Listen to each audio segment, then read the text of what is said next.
There are certain sounds that feel like home.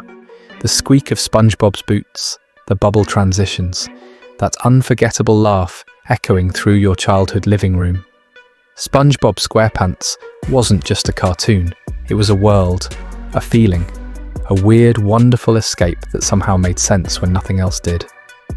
But what if I told you that the very thing that made SpongeBob special was also what led to its downfall? What if the sponge who lived in a pineapple, under the sea, became a symbol of something darker, something about corporate greed, creative betrayal, and the loss of pure, unfiltered imagination? This isn't just a story about a cartoon. It's a story about growing up, about seeing your favourite childhood comfort through adult eyes, and realising maybe things were never as innocent as they seemed. So today, we're diving deep into the untold, controversial, and heartbreaking story of how SpongeBob SquarePants lost its soul. And once you know the truth, you might never look at Bikini Bottom the same way again. Stephen Hillenburg wasn't just a cartoonist. He was a marine biologist, an artist, a man who believed in the power of imagination without limits. SpongeBob was never supposed to be a corporate cash cow. It was supposed to be a love letter to the ocean, to weirdness, to childlike wonder. But in 2017, Hillenburg was diagnosed with ALS, a brutal, degenerative disease. He kept working as long as he could, fighting to stay involved with the thing he created, until his body wouldn't let him anymore. And before he passed, he made one final crystal clear request. Please do not make a SpongeBob spin-off. He didn't want SpongeBob to be milked into mediocrity. He didn't want the characters twisted into something they weren't.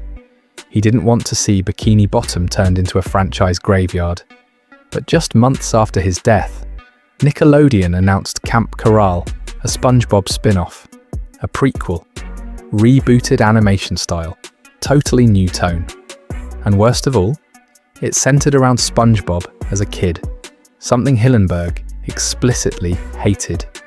He once said the characters never had a childhood. They were adults acting like kids. That was the joke. Fans were devastated, outraged. It felt like Hillenburg's legacy was being trampled before he was even buried. And the betrayal didn't stop there. They greenlit the Patrick Star Show, turning the once lovable sidekick into a talk show host in a surreal, off-brand spin-off that barely even felt like SpongeBob. It was like watching them dance on Hillenburg's grave, with dollar signs in their eyes. People weren't just upset, they were furious. Respect Hillenburg trended.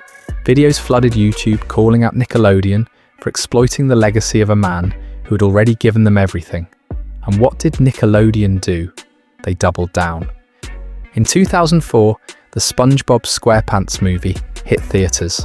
It was wild, wholesome, surreal, and Stephen Hillenburg saw it as the perfect ending. He poured his heart into that movie because in his mind it was the finale, the full arc, the farewell. But Nickelodeon had other plans. See, SpongeBob wasn't just a beloved cartoon anymore. It was a corporate goldmine. Merchandise was flying off shelves. Theme park deals were inked. SpongeBob was literally everywhere. And so, when Hillenburg said he wanted to end the show after the movie, they smiled. Then they did the one thing he asked them not to do. They kept it going. Stephen stepped down as showrunner after season 3. He still had a presence, consulting, occasionally stepping in. But the soul of the series? It had left the building. The tone shifted. What used to be clever absurdity became loud nonsense. Characters lost their depth. SpongeBob, once a lovable oddball, became a shrill caricature of himself. Patrick turned cruel. Squidward's misery stopped being funny. It just felt mean. It was like watching your childhood best friend go through a midlife crisis in real time. And fans noticed.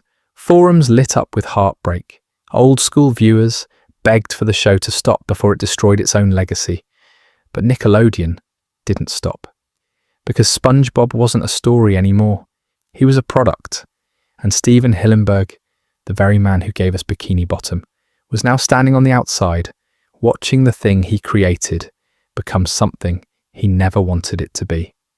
It wasn't just sad, it was betrayal, and things would only get worse because when Stephen passed away in 2018, that's when the controversy truly exploded. There was a time when SpongeBob SquarePants felt magical. It wasn't just a cartoon, it was comfort. It made you laugh when nothing else could. It made weirdos feel seen. It was pure, unfiltered joy. But over time, that joy started to fade. The colours got brighter, but the heart got weaker. The jokes got louder, but the soul, it was missing. Fans started noticing something was off. The classic charm was replaced with chaos. Characters felt like hollow versions of themselves, parodies of what they used to be. Patrick became dumber. Squidward became meaner. SpongeBob, once quirky and kind, started acting like a manic child on sugar. And then came the spin-offs, the reboots, the merchandise. SpongeBob on cereal boxes, SpongeBob in fast food ads, SpongeBob everywhere. It wasn't just fatigue, it was heartbreak. For fans who grew up with Bikini Bottom, watching it become a corporate puppet show felt personal. This wasn't about a cartoon losing quality, it was about losing trust, losing the feeling that this world was built with love, not with spreadsheets and quarterly earnings reports. People started turning off the TV, not out of hate, but out of grief, because they didn't want to see SpongeBob become a stranger. They didn't want to remember him this way. And the irony?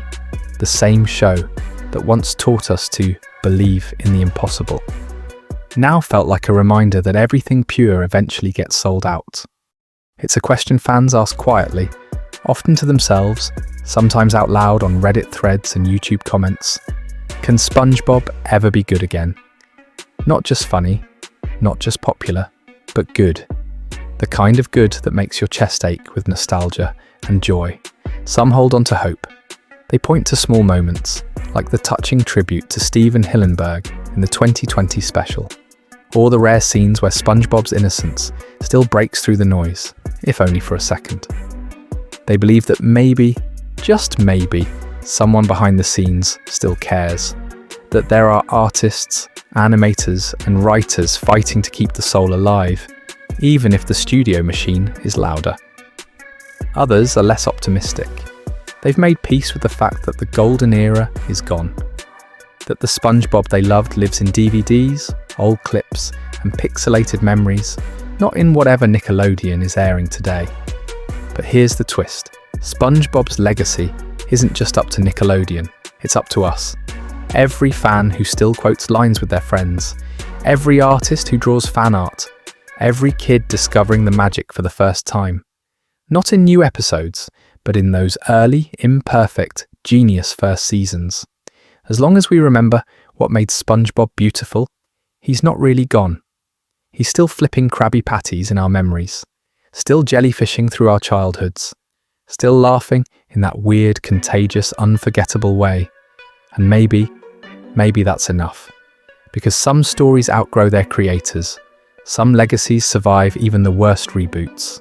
And sometimes, the hope for something better, for a return to that spark, is what keeps a fandom alive. So yeah, there is still hope for Bikini Bottom. Because SpongeBob was never just a cartoon. He was a feeling, a time, a home. So what do we take away from all this? That a sponge in SquarePants made us feel more than most live-action dramas ever could. That behind every goofy jellyfish chase and Krabby Patty flip, there was heart. Real, raw, unfiltered heart. And maybe the show lost its way. Maybe studios got greedy. Maybe things will never be the same. But the truth is, they don't have to be. Because SpongeBob, the real SpongeBob, lives on in us.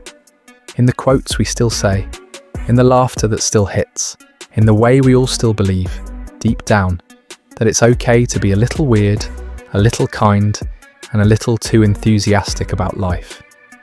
That's the magic Stephen Hillenburg gave us, and no amount of spin-offs, corporate decisions, or character redesigns can take that away. Thank you for watching. If this video brought back memories, hit that like button. And if you want more nostalgic deep dives with heart and honesty, subscribe. We've got more stories just like this coming soon. Until then, stay weird, stay passionate, and remember The best time to wear a striped sweater is all the time.